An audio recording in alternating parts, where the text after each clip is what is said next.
ఓం నమో శ్రీ లక్ష్మీ వెంకటేశ్వరాయ శ్రీ మహాగణాధిపతియే నమ. గురవే సర్వలోకానాం విషజే భవరోగిణాం నిధియే సర్వ విద్యానాం దక్షిణామూర్తియే నమ. ప్రేక్షకుల నమస్కారాలు తెలియజేస్తూ 2026లో మన రాశి గురించి ఎలా ఉన్నది అనే విషయాన్ని తెలుసుకుందాం. అయితే ముందుగా తెలుసుకోవడం ద్వారా కొన్ని విధమైనటువంటి మనకు ప్రయోజనాలు ఉన్నాయి. అంటే జాతక బలం మిశ్రమైనటువంటి ఫలితాలు కనపడినప్పుడు మనం జాగ్రత్తలు తీసుకుంటూ ముందు కొనసాగాలి.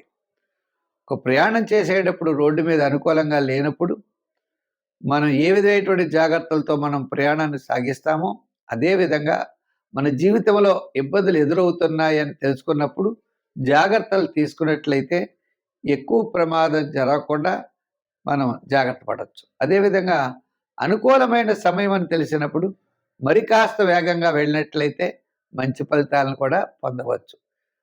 రెండు రకాలుగా ఉంటాయి. ప్రజెంట్ మనం చెప్పుకునేవి ఖగోళంలో ఉన్నటువంటి గోచారాన్ని అనుసరించి మన రాశికి ఎలా ఉంటుందనే విషయాన్ని తెలుసుకుంటాం.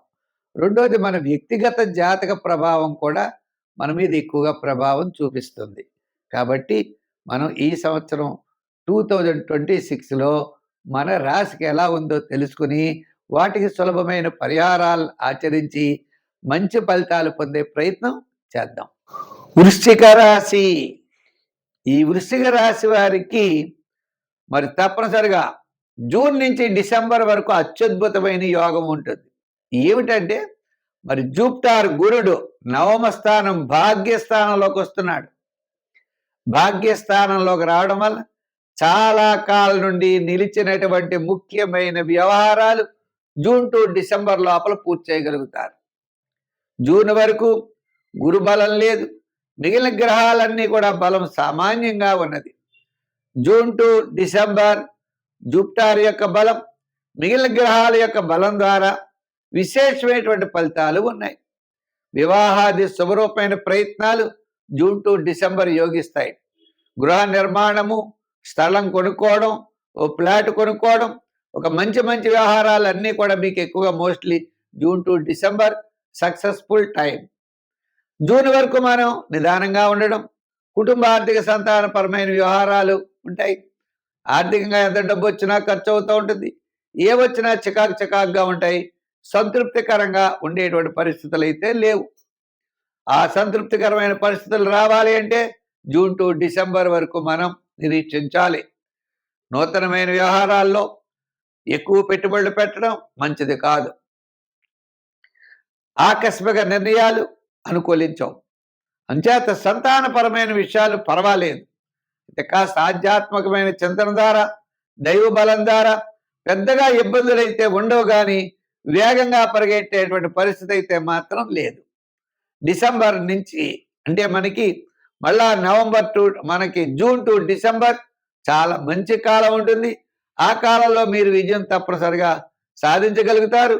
మీరు ప్లాన్ అప్పటి నుంచి చేసుకోవాలి. అప్పటి వరకు సామాన్యంగా కాలక్షేపం చేసే విధానంలో ముందుకు వెళ్ళాలి. సంతానపరమైన విషయాలు విద్యార్థులు ఉన్నారు, రెండో ఛాన్స్ జూన్ నుంచి మీకు మంచి అవకాశాలు లభిస్తాయి. రాజకీయ నాయకులు కూడా ఆహ్వానాలు అందుకుంటారు. వృత్తులు చేసేటువంటి వారు కూడా మంచి న్యాయవాదులు, కళారంగం వారు, అలాగే సినీ ప్రముఖులు, వ్యవసాయదారులు, వీళ్ళందరికీ కూడా జూన్ టు డిసెంబర్ చాలా బాగా కలిసి వస్తుంది. అయితే ప్రజెంట్ వర్తమానంలో వ్యవసాయదారులు కూడా కొంతవరకు పర్వాలేదు. ఇంకా షేర్సు, ఐటీ రంగం ఇటువంటి వారికి అందరికీ కూడా మనకి ప్రస్తుతం మే నుంచి కొంచెం అనుకూలంగా ఉండే అవకాశాలు ఉన్నాయి.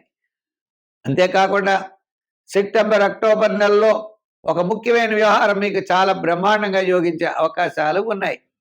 అంచేత మంచి నిదానంతో వెళ్ళండి, మంచి ఆలోచనలతో వెళ్ళండి, తప్పనిసరిగా విజయాన్ని సాధించగలుగుతారు.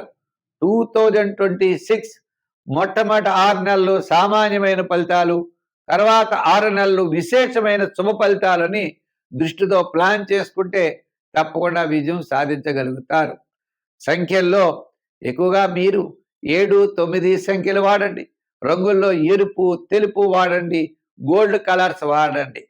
ఆరాధనలో జూన్ నెల వరకు ఎక్కువ శివారాధన చేయండి.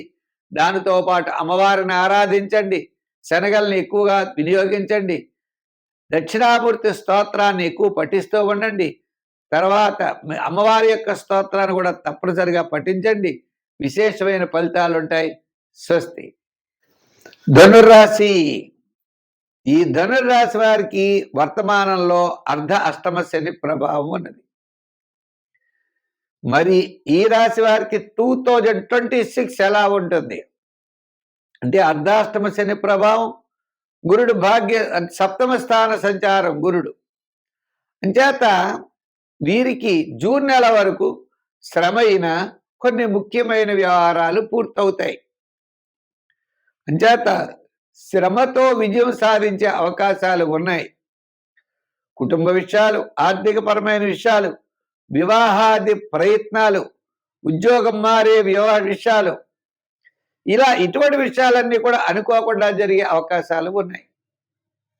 వివాహాదులు అవుతాయి. వేరే చోటకి వెళతారు. కాస్త శ్రమ పడవలసిన పరిస్థితి వస్తుంది. పదోన్నతులు వస్తాయి. మళ్ళా టెన్షన్గా ఉద్యోగాలు చేయాలి, కాస్త ఇబ్బంది పడాలి. గృహ నిర్మాణాది ప్రయత్నాలు, క్రయ విక్రయాదుల్లో కాస్త అనుకూలమైన వాతావరణం ఉన్నప్పటికీ ఉన్న ధనాన్నంతా వెచ్చించడం, రుణ బాధలు చేయడం, ఇటువంటి సమస్యలు ఉంటాయి. మంచి జరుగుతూ శ్రమ పడేటువంటి అవకాశాలు జూన్ నెల వరకు ఉన్నాయి. జూన్ నెల తర్వాత మరింత శ్రమ పడే అవకాశాలు కనపడుతున్నాయి. కాబట్టి ఈ రాశి వారు ముఖ్యమైన వ్యవహారాలని జూన్ లోపలే పూర్తి చేయండి. జూన్ తర్వాత మాత్రం మిశ్రమైనటువంటి ఫలితాలు ఉన్నాయి. కాస్త బెటర్గా మీకు మళ్ళా అక్టోబర్ నవంబర్లో కొంతవరకు అనుకూలమైన పరిస్థితులు కనపడుతున్నాయి. అంచేత మీ యొక్క ప్లానింగ్ అంతా కూడా జూన్, అక్టోబర్ నవంబర్లో ముఖ్యమైన వ్యవహారాలని చేయండి. విద్యార్థులకి ఈ ఒక్క ఇబ్బంది లేదు, ఎక్కువ శ్రమ పడాలి, అనుకున్నంత రాకపోవచ్చు. రాజకీయ పరంగా మిశ్రమైనటువంటి ఫలితాలు కనపడుతున్నాయి. వృత్తుల పరంగా చూస్తే ఆర్థిక పరమైన డెవలప్మెంట్స్ ఉంటాయి. చాలా శ్రమ పడవలసిన పరిస్థితి కూడా కనపడుతుంది. న్యాయవాదులు అవ్వచ్చు, వైద్యులు అవ్వచ్చు, కళారంగం వారు అవ్వచ్చు, వ్యవసాయదారులు అవ్వచ్చు, వారు చేసేటువంటి చేనేత వృత్తుల వారు అవ్వచ్చు, ఎవరైనప్పటికీ కూడా మీకు ఆర్థికంగా పర్వాలేదు, కానీ శ్రమ అన్నది కూడా ఎక్కువగా ఉండే పరిస్థితులు ఉన్నాయి. ఇంకా వ్యాపార పరంగా అంటారా, నూతనమైన వ్యాపార ప్రయత్నాలు అయితే చేయకూడదు. షేర్స్లో పెట్టుబడి పెట్టేయడం, అలా కొత్తవి తెచ్చుకోవడం, కొత్త సమస్యలు తెచ్చుకోవడం అనవసరం. ఎంచేత ఇబ్బంది పడేటువంటి పరిస్థితులు కనపడుతున్నాయి. చేత కొత్తగా వృత్తుల్లో పెద్దగా చేయకండి, ఎక్కువ పెట్టుబడులు పెట్టకండి, పెద్ద ప్రాజెక్ట్స్లో గబగబా దూరకండి. సామాన్యంగా చేయడం, సామాన్యంగా ఉండడం చాలా బెటర్. అలా వెళ్ళారా ఇరుక్కుపోతారు, శ్రమ పడతారు. ఆ శ్రమకు మళ్ళీ మీకు బయటికి రావాలంటే చాలా ఇబ్బంది పడాలి. అయితే ఇటువంటి పరిస్థితుల్లో మనం ఈ రాశి వారు ఏ విధమైన పరిహారాలు చేస్తే మనకు అనుకూలంగా ఉంటుంది అంటే, పరిహారాల్లో సంఖ్యలు అంటారా, 1, 4, 7 సంఖ్యలు వాడండి. 3 కూడా వాడచ్చు. రంగుల్లో తెలుపు, గోల్డ్ కలర్స్ వాడండి. ఆరాధనలో తప్పనిసరిగా శని భగవానుడిని పూజించండి. నవగ్రహ ప్రదక్షిణ చెయ్యండి. జమ్మి చెట్టు చుట్టూ తిరగచ్చు. దానాల్లో తెల్లదానం చేయొచ్చు. మరి ప్రదక్షిణ అంటారా, నవగ్రహ ప్రదక్షిణ చేయండి. మరి చిమిని బెల్లం కలిపి చిన్న ఉండలు చేసి కాకులకి ఆహారం పెట్టచ్చు. అంతేకాకుండా శని భగవానుడైనటువంటి మిత్రుడైన ఆంజనేయ స్వామిని కూడా పూజించవచ్చు. తౌలుపాకుల దండని ఆంజనేయ స్వామికి వేయండి. సుందరకాండ పారాయణ చేయండి. చిన్న హనుమంతుడి శ్లోకం రోజు చదువుకోండి. విజయం మీ వెంట ఉంటుంది. కాస్త నిదానంతో ఉండండి. 2026 మీకు బాగుంటుంది.